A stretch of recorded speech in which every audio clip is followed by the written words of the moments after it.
Oke. Hai, kembali lagi dengan gue Beta Kopites, fans Liverpool garis sinyal, six time bersama dengan gue Stevie, aka Beta 1, dan dua sahabat Beta Kopites, Coach Arnan dan Om Bimi. Apa kabar semua? Baik, puji Tuhan. Mantap. Kayaknya lagi happy nih.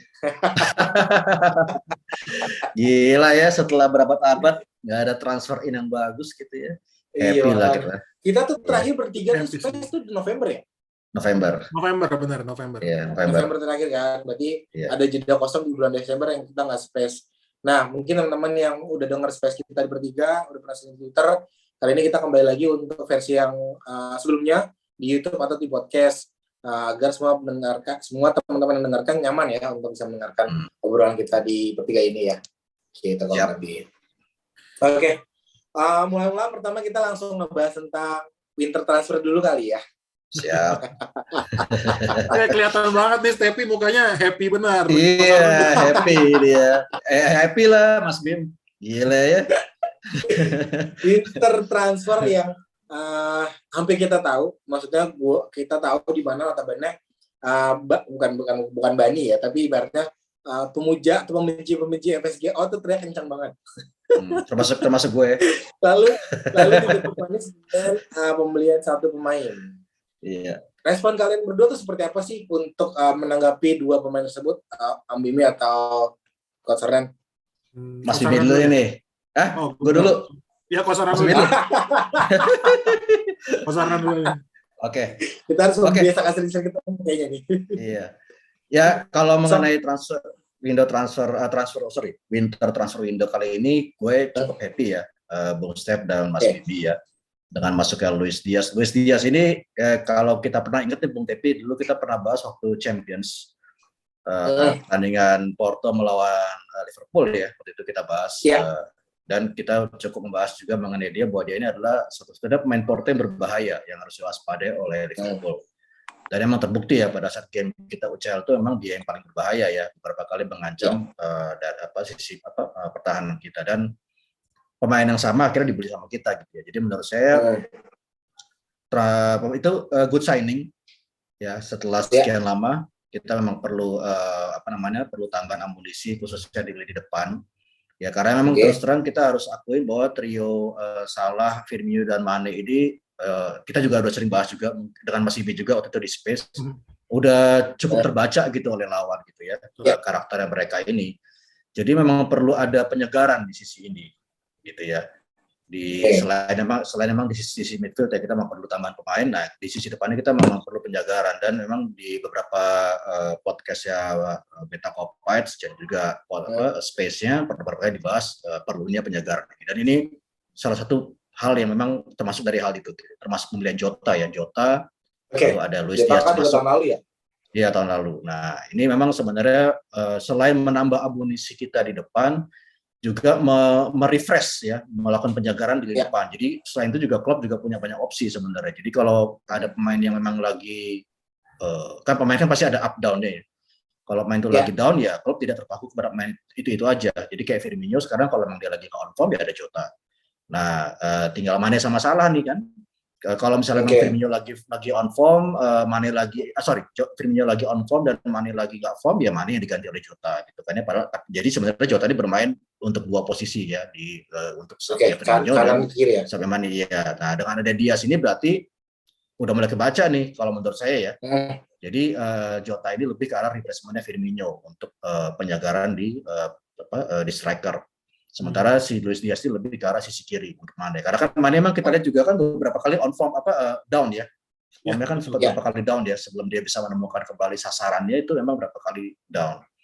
Nah, pembelian Luis Diaz ini sebenarnya untuk yaitu memacu Mane juga untuk bisa tetap on form, selain juga menambah amunisi dan penjagaan di depan. Jadi transfer Indo sekarang ini menurut saya cukup happy.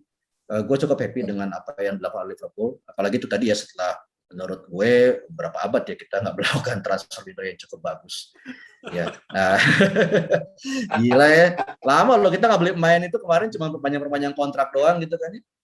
Nah, ini sebenarnya iya, makanya itu dia kan. Nah, ini juga Kelamaan ya. ini kelamaan. Ini apa satu pembelian yang menurut gue cukup bagus ya untuk Oke. Berarti happy ya. Kalau Om Bibi nih kan tadi happy. sempat nyaut nih sedikit happy tapi versi itu seperti apa sih nih? Happy. Iya. Gue selalu mau denger tapi Mas Bimi nih karena selalu menarik. Di Space juga gitu soalnya. Kalau ditanya gini, pertama, apakah happy dengan Luis Diaz? Happy banget. Kenapa? Luis Diaz ini hebatnya di dribble, ya. Ya. Gue baru baca beberapa artikel dari Bang Bergas, dia ngutip juga dari Smarter Scout. Luis Diaz ini sukses dribblingnya 63%. Bandingin sama Salah sama Mane cuma 40%.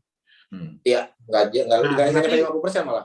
Nah, berarti dengan kata lain ini sebuah opsi serangan di mana seringkali ketika kita ketemu tim-tim bukan parkir bis lagi, parkir tronton kali ya, ada semacam apa ya? Ada semacam sebuah variasi serangan di mana mereka bisa memastikan bahwa Liverpool bisa memastikan bahwa kita bisa ngebongkar loh pertahanan model ya Guru Mourinho lakukan lah gitu. Itu satu. Okay. Nah, tapi di sisi lain untuk winter transfer sekarang gue agak ngeri-ngeri sedap. Kenapa? Pertama, gue agak menyayangkan si Carvalho ini batal.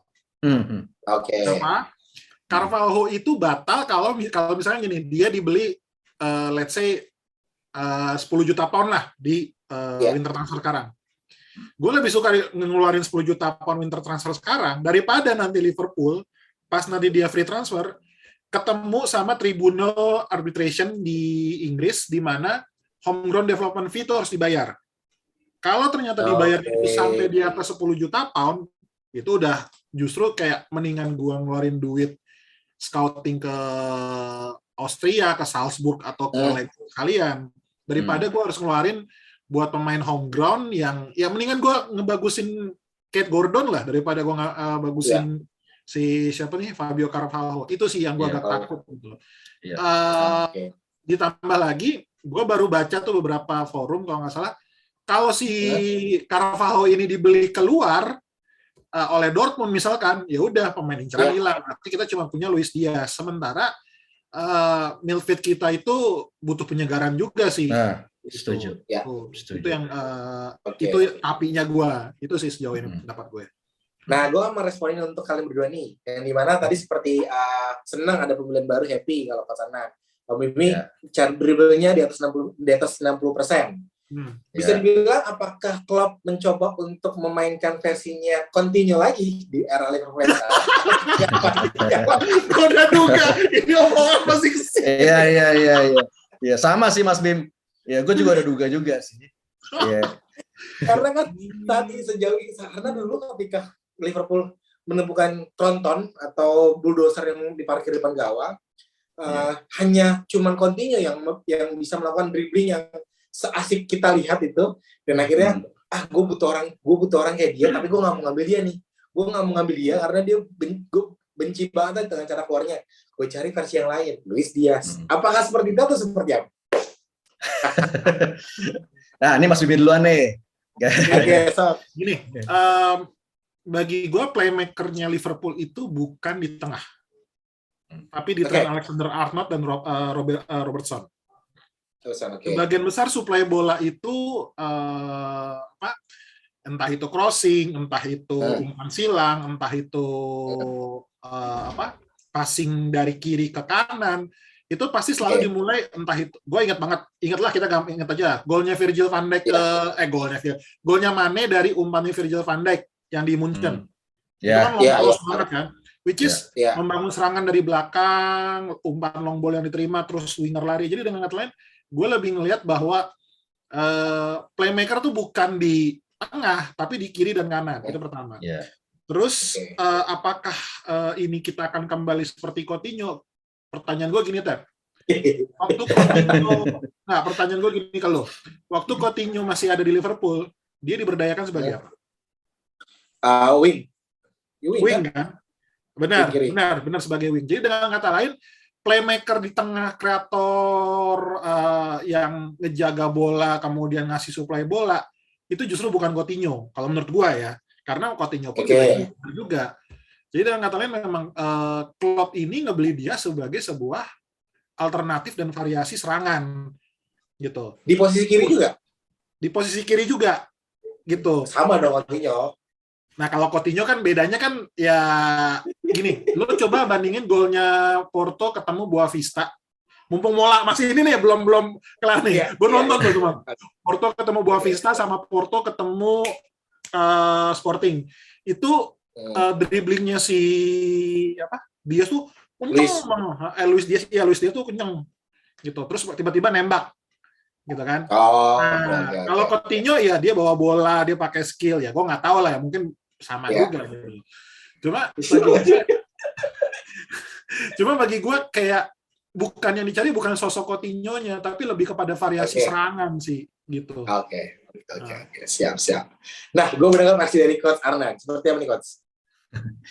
Ya, pendapat gue memang nggak berbeda jauh dengan Mas Jimmy sih, Bung Tepi. Jadi memang Klopp ini bukan tipikal waktu dia megang Liverpool ya, bukan tipikal pelatih yang mengandalkan midfieldnya. Midfieldnya dia tuh lebih ke arah worker sebenarnya.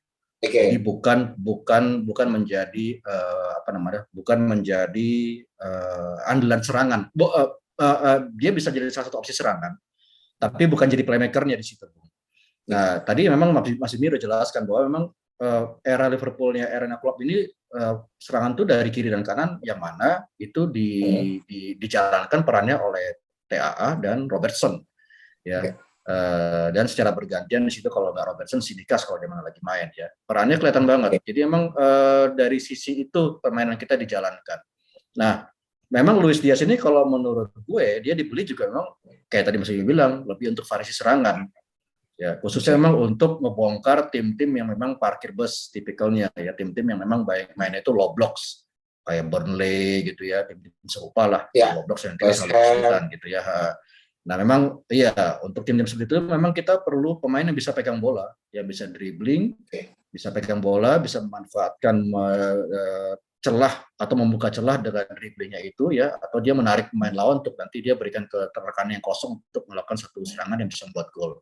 Jadi emang sebenarnya si Luis Diaz ini memang bukan sebagai mengganti peran Coutinho ya, di mana dulu Coutinho sebagai playmaker, bukan seperti itu, tapi memang lebih kepada variasi serangan. Itu sih. Oke. Iya. Karena kalau gue pribadi kan gue bukan kangen, bukan rasa apa amisu ke Coutinho, tapi kalau melihat dari bacaan yang kemarin kita baca terus kita bahas saat ini, perannya hampir 11-12 dengan Coutinho dengan cara dribbling dan cara menggocek sih. Tapi so far memang ada peran Klopp ingin menggantikan Coutinho, tapi ingin menjalankan peran yang berbeda lah ya untuk si Luis Diaz ini sendiri kan. Betul. Nah, satu pertanyaan lagi untuk si si Diaz ini sendiri. Dia sendiri kan bukan dari klub yang wah banget nih. Bukan klub yang dari wah banget. Kenapa sih pandangan kalian? Kenapa kita happy atau ibaratnya happy banget ketika Luis Diaz datang gitu? Kenapa bisa se-happy ini? Apakah karena memang nggak pernah belanja? Atau itu langsung utama sih kayaknya. Itu langsung utama nih. Oke. Ya, kalau dari sisi gue sih happy-nya itu yang terutama bukan sekadar karena kita lama nggak belanja ya, Bung Tepi dan Mas Jimmy. Tapi memang yang kita beli itu pemain bagus gitu. Sebenarnya kalau kita lihat pembelian pemain kita juga yang sebelumnya pun juga bukan dari pemain yang udah lebih dulu terkenal ya, bukan lebih dulu bagus. Mane lah misalnya ya, Mane tapi dari Southampton. Pada saat jadi Southampton tuh siapa yang tahu Mane ya kan? Sebelumnya pun track record juga siapa. Tapi dia bagus di tangan Klopp. Justru pas dia naik itu di tangan Liverpool gitu ya. Oke, salah kita beli memang dari AS Roma gitu ya, yang lumayan mentereng di Serie A gitu ya. Tapi juga waktu di Roma pun Salah belum segila sekarang sih. Gitu ya. Dan dia tuh menemukan nama baik itu justru pas Liverpool itu, pas dia diasuh oleh Klopp. Itu baru dia kelihatan. Gitu kan ya. Lalu siapa lagi yang kita mau lihat? Kalau Firmino tuh beli Rodgers. Iya, dia beli Breda. Cuman memang cuma di tangannya Klopp pun dia jadi bagus. Jota lah, kita lihat di Jota. Oke lah dia timnas Portugal, tapi siapa yang tahu dia sebelumnya kan? Orang dulu banyak menertawakan kita, termasuk fansnya Wolves ya, waktu kita beli Jota kan. Iya. Menurut mereka terima kasih banyak ya udah beli Jota nih ya, kita kasih kita uang gitu ya. Ternyata memang Jota sekarang kita lihat ya kan. Van Dijk juga waktu di Southampton oke lah dia udah, tapi siapa yang tahu dia waktu itu kan, belum masuk timnas juga. Iya kan. Iya kan. Nah, jadi emang tipikal Klopp itu dia beli pemain yang sebenarnya dia udah tahu nih mainnya bakal bagus, tapi mungkin memang belum kelihatan bagus karena emang di klub amanah itu dia suasananya belum menunjang dia untuk jadi bagus. Dan memang dia belum kena sentuhannya Klopp. Nah, nanti begitu dia udah kena sentuhannya Klopp nih, dia udah main Liverpool, baru kita akan ngelihat Luis Diaz yang di level yang berbeda kalau menurut gue ya. Itu sih, Bung Tep dan Mas Didi. Pertanyaan beda untuk Om Mimi nih. Mimi, kita tahu nih Van Dijk pemain kelas, Mane pemain kelas, Salah pemain kelas. Ibaratnya nggak butuh adaptasi cepat, nggak butuh adaptasi lama. Gimana pandangan lo tentang si Luis Diaz? Apakah butuh seperti Fabinho, seperti siapa lagi ya, Jota, yang harus butuh 1, 2, 3 match baru bisa tune in? Apakah seperti itu atau langsung tune in? Itu nih, kalau nggak salah saya ingat gue Robertson juga. Iya, Robertson juga nggak langsung. Ya, gue bahkan lebih kalau menurut gue gini, gue akan lebih suka ngomongnya gimana nanti ketika di training session di Kirkby. Yeah. Itu yang akan nentuin sih. Karena bagi gue belum tentu semua pemain itu kayak bisa dibilang kayak Van Dijk yang ya kalau Van Dijk kan dari Southampton sama Premier League, debut pertama bikin gol kayak Everton. Iya, benar. Everton lagi. Nah, terus Takumi Minamino juga sekali main tapi gagal. Jadi bagi gue gagal kan bikin gol ke Everton juga kan, malah si Curtis Jones. Iya. Bagi gue apakah butuh waktu adaptasi? Butuh banget pasti. Bahkan gue nggak yakin nanti lawan Cardiff ya FA besok. Iya. Cardiff. Cardiff. Bisa jadi dia akan jadi cadangan mungkin ketika benar-benar udah buntu baru kemudian dimainin. Yeah. Jadi kalau ngomongin soal speed, pressing, determinasi, gue percaya Luis Diaz bagus lah. Tapi apakah dia bisa tune in dengan strateginya Klopp? Ya lihat aja lah waktu dia main under Conceição ya di Porto itu kayak gimana. Itu sih. Oke, mantap nih. Jadi kita ngebahas tentang si Winter Soldier lagi. Winter Soldier. Avengers jadi Marvel. Iya. Libet maaf dong. Jadi mungkin kalau yang terbaru lihat Konate aja, Bu. Konate kan juga nggak langsung dimainin kan. Ya, Konate juga. Iya, itu beberapa game. Nanti setelah itu begitu main, wah langsung ya kan. Udah langsung dia. Itu proses lah ya. Betul. Oke. Nah, itu pembahasan pertama kita untuk si winter transfer sendiri untuk si Luis Diaz. Harusnya sih 2 kan. Nah, tadi kan si Om Bimi menyebutkan tentang si pemain muda nih. Nah, jadi gue mau bahas nih, kemarin kita udah sempat bahas di mana pemain muda asahan Liverpool tidak pernah berkembang kecuali TA. Yeah. Kita sebut deh, siapa tuh pemain sebutnya nih? Kalau di sini kan kemarin daftarnya banyak banget nih. Ada Suso, ada John Shelby, ada siapa lagi tuh? Banyak banget tuh. Ada. Hah? Mositer. Ben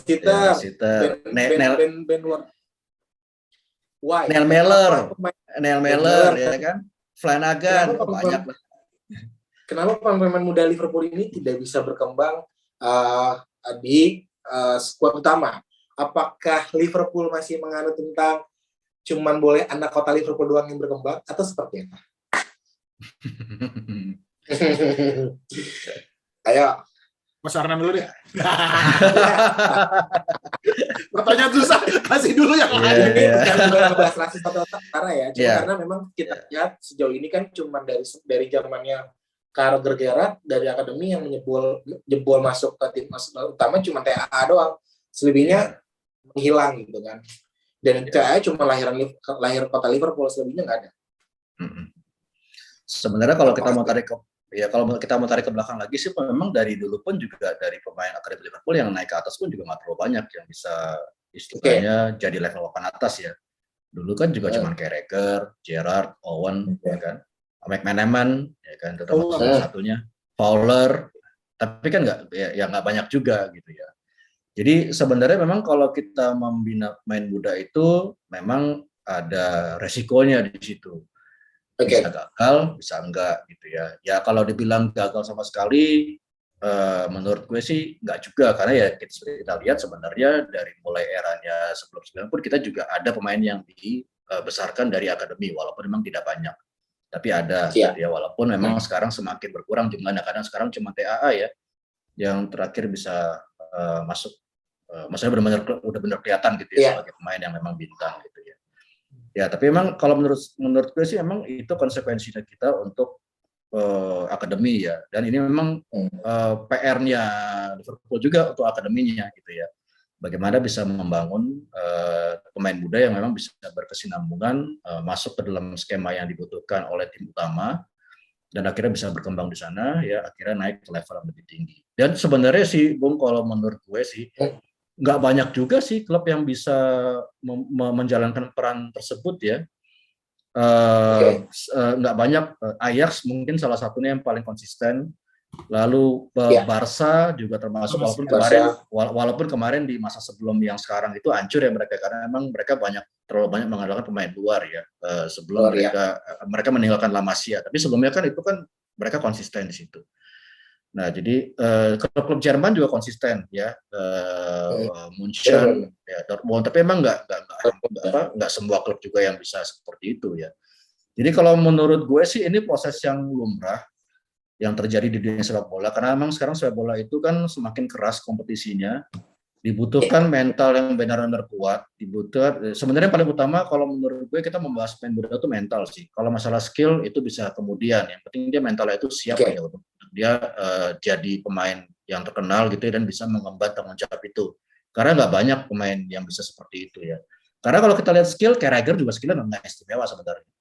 Tapi ya kan Carragher kan nggak istimewa kan, tapi kan dia militansinya itu kan, dia membuat militansi itu membuat skill dia itu menjadi bagus gitu ya, walaupun di tengah kesederhanaannya. Nah, sebenarnya mentalnya dia yang bagus ya. Gerrard pun sama ya kan, Owen juga sama, dan gue yakin juga TAA juga sama, mentalnya itu membedakan dengan yang lain. Jadi menurut gue memang kunci di mental pemain muda, dan memang ini masih jadi PR Liverpool, di mana mereka harus membangun akademinya supaya bisa menyuplai pemain lebih banyak lagi untuk tim utamanya, untuk level yang lebih tinggi. Itu sih, Bu. Oke, itu kalau versi Anda. Kalau versi Om ini? Gini, kalau kita ngeliat Premier League, nyambung dikit dari apa yang dibilang sama Coach Arnen, pertama benar, kompetisi makin keras. Dan yang gue takutkan adalah strategi atau visinya si pelatih itu terkadang tidak sesuai dengan kemampuannya si pemain muda. Betul, itu satu. Gue ambil contoh 2 orang, Harry Wilson sama Ryan Kent. Bagus nggak? Oke. Bagus. Ya, Harry Wilson bagus. Tapi nggak masuk di strategi, di skemanya Klopp. Nah, Ryan Kent ketika main di Rangers kepake banget sama Gerrard. Iya. Tapi kan dengan kata lain, bukan pemain mudanya yang nggak bisa berkembang. Benar, mentalnya juga perlu diasah. Tapi bisa jadi kemampuan dia, kalau ngomong kemampuan berarti bisa jadi kemampuan adaptasinya juga sama. Dia mungkin tidak bisa menerjemahkan apa yang pelatih mau, dalam hal ini mungkin Klopp. Yang kedua, bisa jadi dia tidak punya kemampuan yang dibutuhkan Klopp. Tapi bagusnya di lain. Gue ambil contoh, Benteke ini anggaplah Benteke adalah produk aslinya Akademi Liverpool. Benteke bagus nggak buat bola atas? Bagus. Tapi misalkan Klopp itu bukan dari bola atas. Iya. Terus kayak si Oakley Cannonier yang dulu jadi yang ngasih bola corner ke TAA pas lawan Barcelona. Dia kan jadi salah satu mesin gol yang bagus di akademi. Tapi kenapa Kaide Gordon yang dipanggil, bukan dia? Iya. Jadi dengan kata lain, keperluan dari si pelatih mengisi strateginya dia dan skemanya dia yang terkadang tuh nggak masuk. Itu yang bikin para pemain muda ini belum tentu bisa naik ke atas. Ya beda pelatih bisa jadi mereka naik lagi gitu loh. Iya. Oke. Setuju. Kalau boleh nambahin tadi Mas bilang berarti itu adalah konsistensi taktik yang digunakan dari mulai di akademi sampai ke atas. Nah, itu membuat para pemain muda itu bisa masuk kayak Ajax. Ajax itu kan dari mulai akademi sampai ke tim utamanya itu strateginya sama, 4-3-3 dengan main yang sama gitu ya. Lalu Munchen juga sama kan sekarang kan sejak Jerman merevolusi sepak bola mereka. Barca juga waktu yang sebelum yang era sekarang tuh juga mereka waktu lama masih menyuplai pemain juga sama kan, skemanya sama. Jadi memang seragam itu dari taktik yang dipakai oleh tim utama sampai ke akademinya. Benar tadi yang Mas Wim bilang itu ada benarnya juga. Ya jadi memang berbeda nih kebutuhannya jadinya karena belum seragamnya taktik yang dipakai dari level papan tim utama ke bawah. Jadi akhirnya ada gap di situ. Jadi pemain akademi ini akhirnya nggak kepake gitu kan. Ya, walaupun mungkin secara skill mereka bagus. Tapi jadinya nggak masuk di skema yang dibutuhkan tim utama. Itu sih, bisa seperti itu bisa. Ngaruh nggak sih sama kalau kita tahu kan dalam arti notabene kan kalau tadi seperti bilang pasaran Ayas dalam 4-3-3 dari akademi 1, akademi 2, 3 dan senior semua tetap sama. Kalau Barca juga seperti itu kan dengan skema yang sama. Liverpool kita tahu sendiri nih ketika si U23-nya udah mulai bagus, pelatihnya merasa sudah cocok untuk megang tim utama, pindah ke Blackburn Rovers dan lain-lain dan banyak yang pindah akhirnya. Berpengaruh nggak sih si kepala U23 ini nggak bertahan lama, paling bertahan cuma 3 tahun terus pindah lagi. Itu salah satu pengaruhnya juga nggak sih untuk akademi? Atau seperti apa? Atau apakah skema yang dijalankan? Baterai gua habis ya, bentar. Apakah skema yang dijalankan ini? Apakah skema yang dijalankan ini maksud gua karena skema pelatihnya setiap 3 tahun berubah, jadi skemanya juga berubah? Bisa jadi sih. Bisa jadi. Berarti memang karena kan kita tahu kan si Liverpool ini ngambilnya kayak Sterling juga ngambil dari lupa dulu Sterling siapa ngambil dari mana tuh? Sterling ngambil dari juga. Birmingham. Lupa gue. Sterling Birmingham atau WBA kalau nggak salah, WBA deh. Ya WBA kalau lupa. Kalau nggak salah WBA Sterling, terus aja pemain muda yang lain macam-macam. Berarti memang kategori apakah selain mental, star syndrome juga berpengaruh, Coach? Star syndrome bisa. Sebenarnya star syndrome itu pengaruhnya. Karena kalau kita tahu sih siapa tuh yang begini kayaknya. Siapa gue lupa lagi sih yang pindah ke Sheffield. Oh, Sheffield, iya. Yang striker kita ya itu ya. Striker nomor 7 kalau nggak salah kita pakai gue lupa lagi. Ya, yang waktu charity itu nggak penalti nggak masuk. Oh, waktu lawan Arsenal. Brewster. Siapa? Ryan Brewster. Iya. Itu kan salah satu contoh gimana pemain akademi Liverpool dan star syndrome. Itu menjadi salah satu contoh juga, Coach. Kalau Ryan Brewster tuh sebenarnya sih kalau menurut gue lebih cocok tadi kayak Mas bilang sih, dia kayaknya nggak masuk di gaya style Klopp. Tapi kalau untuk kita ngomongin star syndrome ya bisa, itu pengaruh banget ya. Dia pengaruhnya ke mental emang gitu. Makanya itu tadi kalau misalnya pemain muda terlalu cepat dia merasa jadi star gitu ya, terus dia nggak bisa ngejaga mental di situ ya, itu biasanya awal-awalnya dia untuk jadi tenggelam tuh ya seperti itu. Ada banyak contoh lah kayak gitu ya. Ya itu sih, itu bisa jadi sih, Bung. Oke. Nah, kita ngebahas tentang si pemain muda. Udah setelah pemain muda, terus masih ngebahas tentang winter transfer. Kita ngebahas mundur flashback sedikit deh, ke belakang. Untuk winter transfer yang berhasil, yang nggak berhasil itu siapa sih? Kira-kira masih ingat nggak nih, Coach? Dari antara kalian berdua nih. Winter transfer yang gagal, tidak sesuai ekspektasi, siapa aja sih, Coach? Window transfer yang paling ingat Andy Carroll. Andy Carroll itu iya, sebelum kita beli kan di Newcastle kan gila banget itu kan. Bikin gol lawan kita itu kan, ya, termasuk ya bicycle kick-nya itu. Tapi begitu kita beli ya akhirnya begitu. Nah, Andy Carroll sih kalau yang gagal. Itu yang paling keinget. Taki, Coach, yang baru kemarin. Taki termasuk gagal nggak sih, Coach?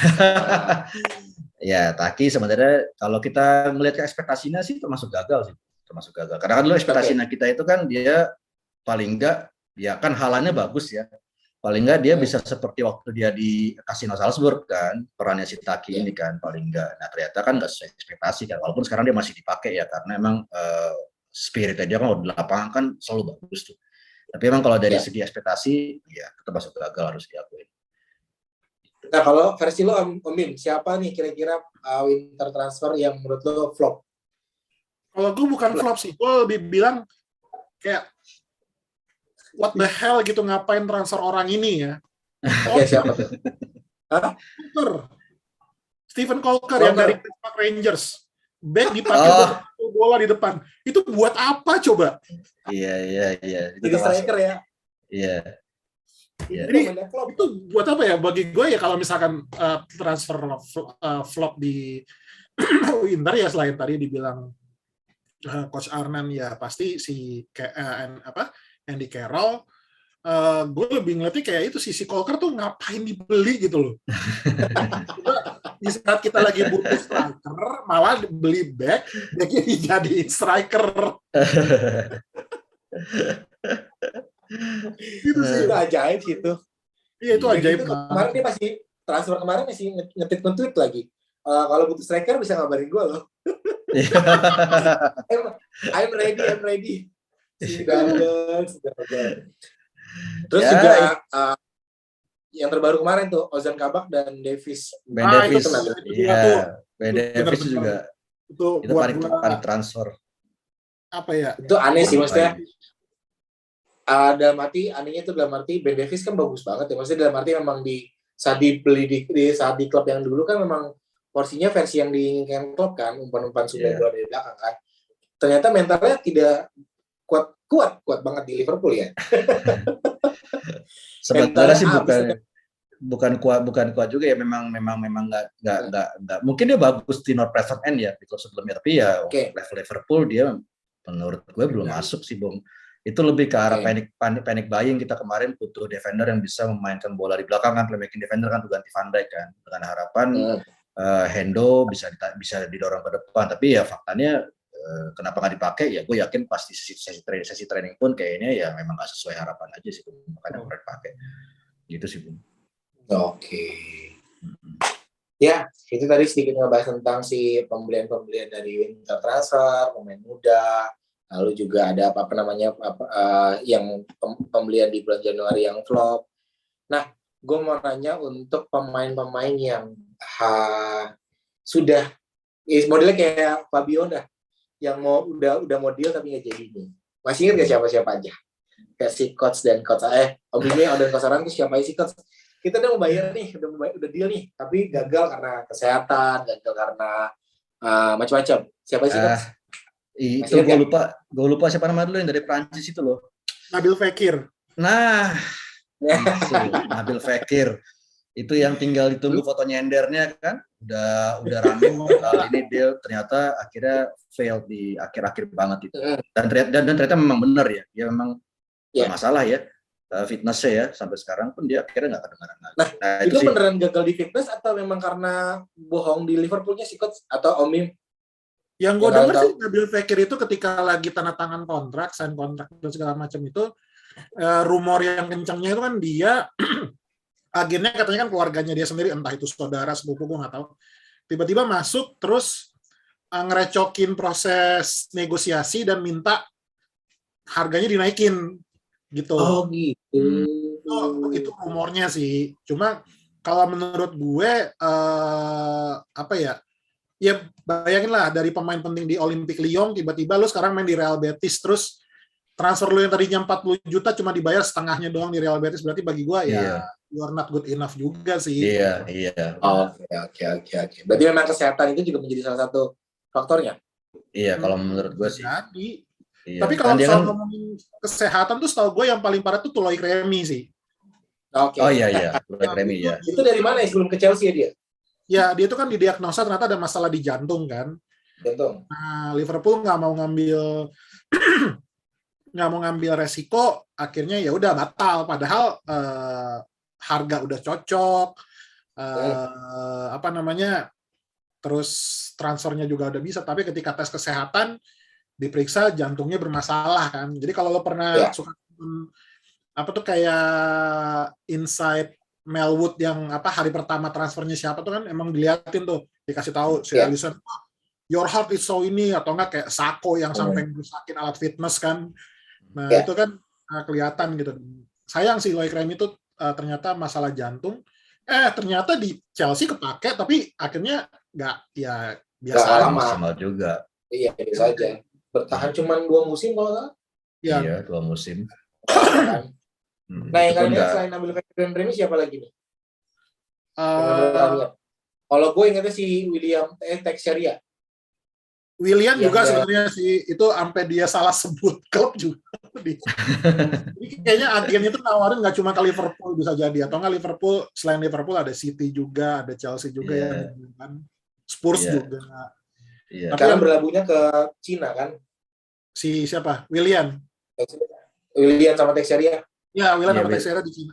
William sekarang di Cina ya. Cina sekarang si Teixeira juga pemain Brazil yang juga diincar sama klub kan. Sama klub nggak salah ya. Ya, pas Tapi zamannya nggak Teixeira di- nggak tapi dilepas. nggak dilepas sama pemiliknya kalau nggak salah. Yang bagi gua agak sakit hati itu si Mkhitaryan itu, Henrik Mkhitaryan yang sekarang di Roma, yang Oh dulu. iya, yang dulu iya. Itu Mkhitaryan. kurang ajar sih bagi gua, apa ownernya bilang Liverpool bukan klub yang cukup besar buat Mkhitaryan. Iya. Mungkin kalau dia ngomongnya sekarang mesti dia jilat sendiri tuh udahnya. Kurang ajar. Maksudnya, I mean 6 juara, 5 kali juara Liga Champions kurang besar. Tapi bagi Depay termasuk gagal nggak sih? Depay Siapa? kan juga ikutan sama MU kan kita. Depay ya. Kalau Emang menurut gue Twitter- sih masih bagus Depay ya. itu duetnya sama sama Firmino. Oh, bukan kalau eranya, disuruh tapi- gue mendingan Depay, mendingan Firmino sih. Sesuai dengan sih. skemanya Klopp kebetulan kan. Gaya mainnya sama sih mereka. Kalau Depay juga dia bisa jadi false nine juga sih. Kan si Klopp kan maunya begitu kan. Striker itu kan sebagai false nine sebenarnya. Tapi emang Bukan Firmino sebuah itu pada tapi emang Firmino pada saat dia on form memang gokil sih dia. Namanya fluidnya itu dia memainkan peran striker yang turun ke bawahnya itu cair banget. Emang kalau dia lagi fit, lagi form memang keren sih. Dan dua terakhir nih coach, ada yang dimana yang ibaratnya kita ghosting transfer ya. Ada si pemain Napoli dan Ukraina. Masih ingat ya? Yevhen Konoplyanka. Ya. Itu menurut gue sih itu bagi gue itu bukan ghosting sih, itu bisa dibilang sesuatu yang gini, gue dengar ceritanya. Waktu itu kan si dari eksekutif manajemennya Liverpool si Ian Ayre tuh sampai pergi ke Ukraina. Ukraina kondisinya saat itu lagi perang sama Rusia. Jadi dengan kata lain, Ian Ayre ke sono dengan resiko nyawa. Iya.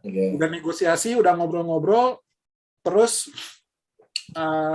somehow gimana ceritanya deadline transfer udah lewat. Jadi di sananya belum, mungkin perbedaan jam kali ya, di sananya belum, di Liverpoolnya udah, jadinya batal. Terus yang gue pernah baca juga bahwa si Konoplyanka itu ternyata memang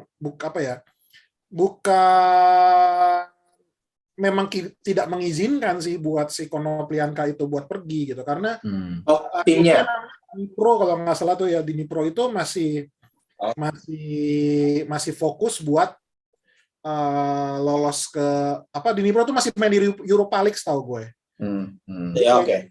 Dia masih dibutuhkan, jadi feeling gue sih sama kayak si Carvalho yang sekarang, di mana Fulham lagi berusaha untuk lolos naik dan dia masih butuh gitu. Cuma kalau nggak salah setelah gue ngeliat Konoplyanka nggak bagus-bagus amat juga sih, ya nggak tahu apakah bagus apa enggak gitu. Satu lagi karena kan kalau nggak salah sih desainernya Big Reds dulu si Dian Kamanjaya sudah membuat posternya kan. Sudah membuat posternya, udah buat capek-capek, terus akhirnya dia nge-tweet ngomongnya kayak kucing lah, masa nggak jadi sih gitu. Si Dian Kamanjaya kan ternyata gagal nggak jadi. Dan satu lagi si pemain Napoli Zielinski. Ya, itu juga nggak jadi tuh coach. Masih nggak coach atau Om Mimi? Kalau nggak salah dia lagi latihan, terus dikasih baju Liverpool dia pakai kan? Iya. Terus keburu nyebar. Iya udah keburu nyebar. Ternyata zong. Agak jadi. Itu salahnya di kita atau salahnya di pemain Napoli sih? Salahnya di mereka? Nggak tahu sih, cuma feeling gue sih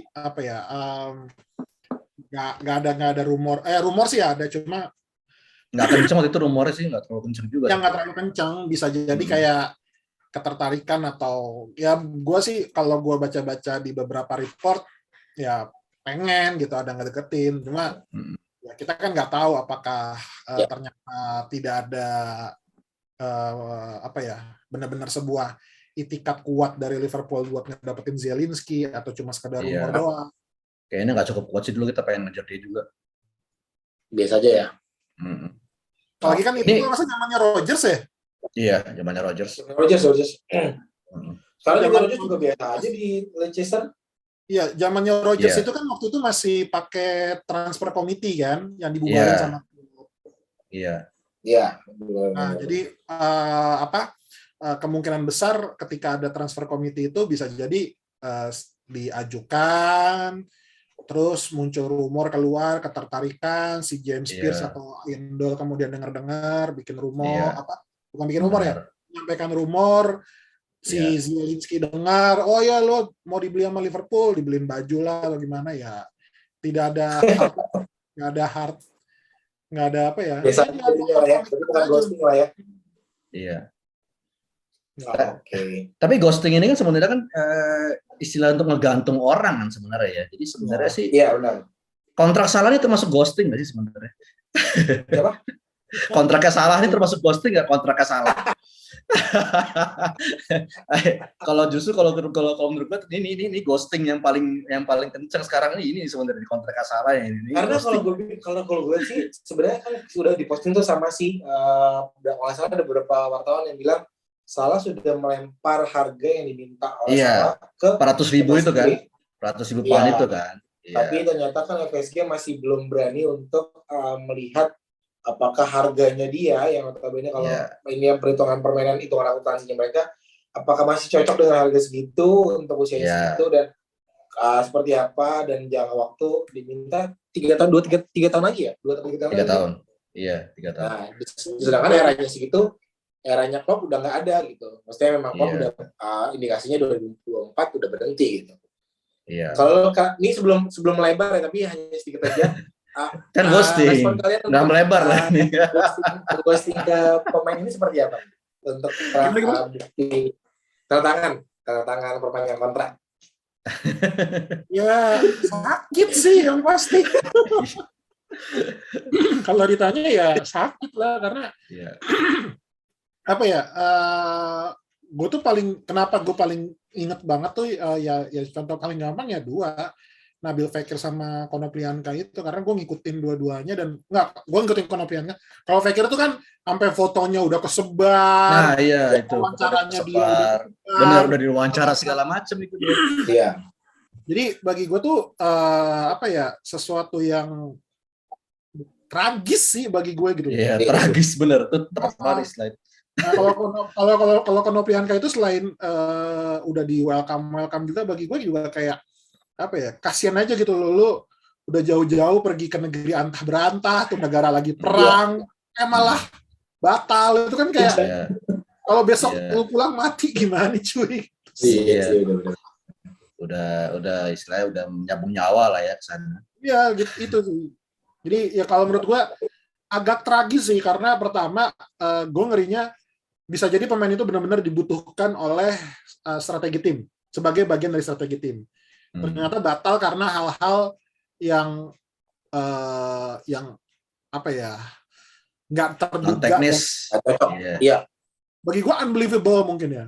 Terus yang kedua sisi tragisnya lagi adalah bisa jadi ternyata nih pemain batal terus kepake sama tim dibeli sama tim lain harganya lebih murah.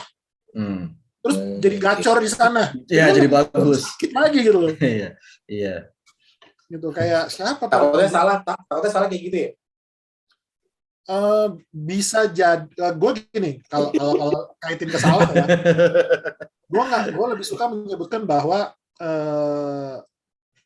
bisa jadi Salah di tempat lain itu tidak sebagus seperti dia di Liverpool karena strateginya bisa beda, treatmentnya beda, apa yang diberikan juga beda gitu jadi gue ngerinya di situ sih.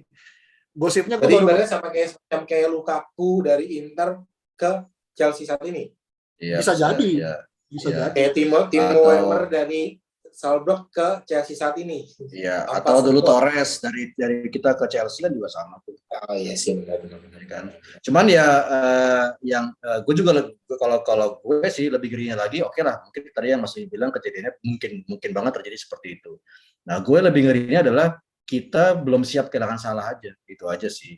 Dan kita belum siap untuk menggantikan peran dia dan strategi yang sesuai tanpa ada dia. Nah, itu menurut gue agak celaka juga kalau memang kita udah siap, mungkin gue bisa agak rela ya. Walaupun sih kalau menurut gue harusnya sih Salah masih bisa di-extend, karena pemain kayak dia ini 2-3 tahun masih oke lah, masih oke. Walaupun mungkin nanti 2-3 tahun dia belum terlalu kencang sekarang, tapi paling enggak intelijensinya dia, terus kemampuan dia untuk narik pemain lawan untuk membuka ruang itu masih berguna banget.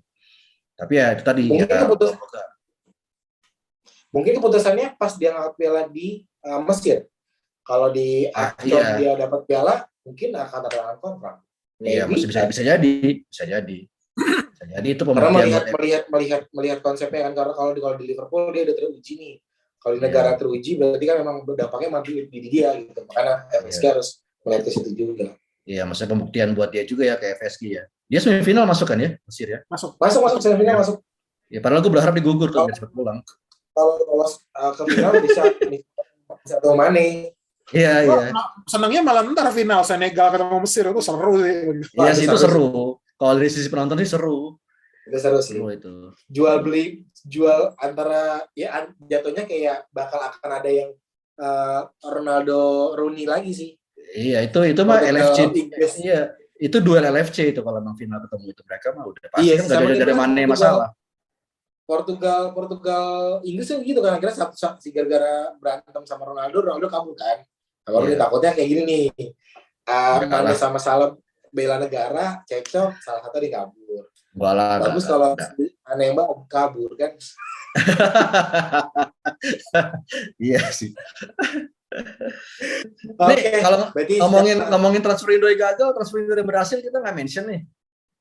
Liverpool lumayan jauh loh kalau transfer Indo sebenarnya yang berhasil yang winter transfer window yang berhasil tuh ya Suarez lah. Banyak banget. Van Dijk, Coutinho. Ya Coutinho Bung Tepi itu termasuk. Ya itu termasuk tuh. Mascherano dulu tuh lumayan tuh Mascherano. Kalau yang bagus banyak banget. Kita tanpa kita sebutin mereka pasti bakal komentar. Iya, Sturridge. Kita emang termasuk bagus sih kalau untuk transfer Indo itu. Liverpool tuh kalau untuk winter termasuk bagus gitu. Cuma memang kalau untuk flop kan kadang-kadang yang begitu kan, ketika udah kita ngandelin, udah pengen. Dan Taki sebenarnya permintaan satu pemain sih. Gua akuin si Van Dijk ngebet banget untuk Taki dapat ada di Liverpool kan. Bahkan minta ke klub kan. Tapi ternyata tidak dibayar dengan Taki kan. Hasilnya seperti ini gitu loh. Iya. Dan sayangnya dia nggak jadi keluar karena kalau Leeds mungkin beda cerita kali ya.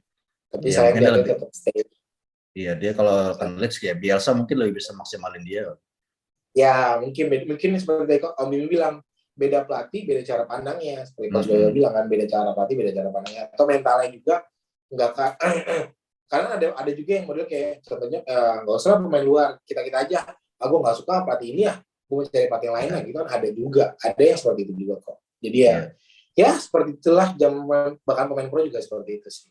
Ya, Taki itu sebenarnya ya kayak tadi Mas Mimi bilang ya, skemanya nggak masuk di klub kan, bukan pelatih yang andelin midfield kan. Taki ini kan dia pemain yang bisa mainnya kan di belakang striker, dia di AM itu bagus dia. Cuma kan kita nggak pakai cara begitu, akhirnya ya seperti sekarang jadinya kan dia nggak maksimal. BTW dia hari ini bikin gol untuk Jepang sih, so far ya memang dia selalu menemukan bola jatuh dari mana gitu.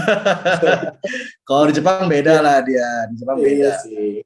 Beda. Cuma bagi gue golnya ya bagus dia bikin gol, tapi not so special sih, masih baik. Iya sih, golnya gol. Pas golnya tadi golnya gol jatuh dari mana gitu udah.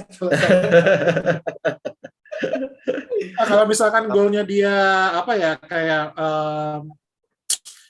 first time kick ya, bagi gue lumayan lah, tap in, gue masih akui bahwa lo bisa nyari ruang. Cuma lo masih ngontrol lagi, bagi gue kayak lo masih perlu improve lagi sih. Belum lah ya. Belum cukup mematikan finishingnya berarti dia kalau kayak gitu. Oke. Ya, itu 3 pembahasan kita yang dimana tadi winter transfer untuk si Luis Diaz, lalu pemain muda, lalu ada pembahasan tentang si ghosting ini sendiri. Dan juga tadi kita menyebutkan pemain-pemain yang dimana berhasil. Kalau pemain berhasil kita nggak usah sebutkan, tapi udah. Gue yakin teman-teman yang dengar saat ini udah bisa menyebutkan sendiri siapa pemain berhasil untuk kita. Yeah. Dan mungkin nanti kita kembali lagi kita akan coba rutin lagi setiap 2 minggu sekali akan naik. Jadi mungkin nanti ini akan naik minggu besok akan naik untuk pembahasan, untuk sharing di mana pembahasan kita di bulan Januari kemarin untuk winter transfer. Sebenarnya gue mau Bimi mau naikin ngebahas tentang FSG, tapi karena FSG sudah lagi turun, itu tidak saya bahas FSG dulu lah ya. FSG out lagi hilang tagarnya di Twitter. Iya, lagi hilang. Iya. Cuma menurut gue itu tetap harus dibahas sih. Cuma pasti. Gue udah pernah ngasih tahu ke Tepi bahwa ada yang lebih paham sih, karena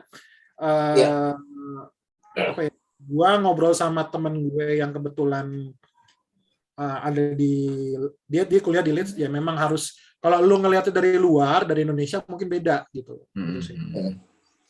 Oke, siap. Berarti untuk pembahasan untuk berikutnya lah ya, pas lagi FSG naik kita naikin lagi. Oke. Siap Bu.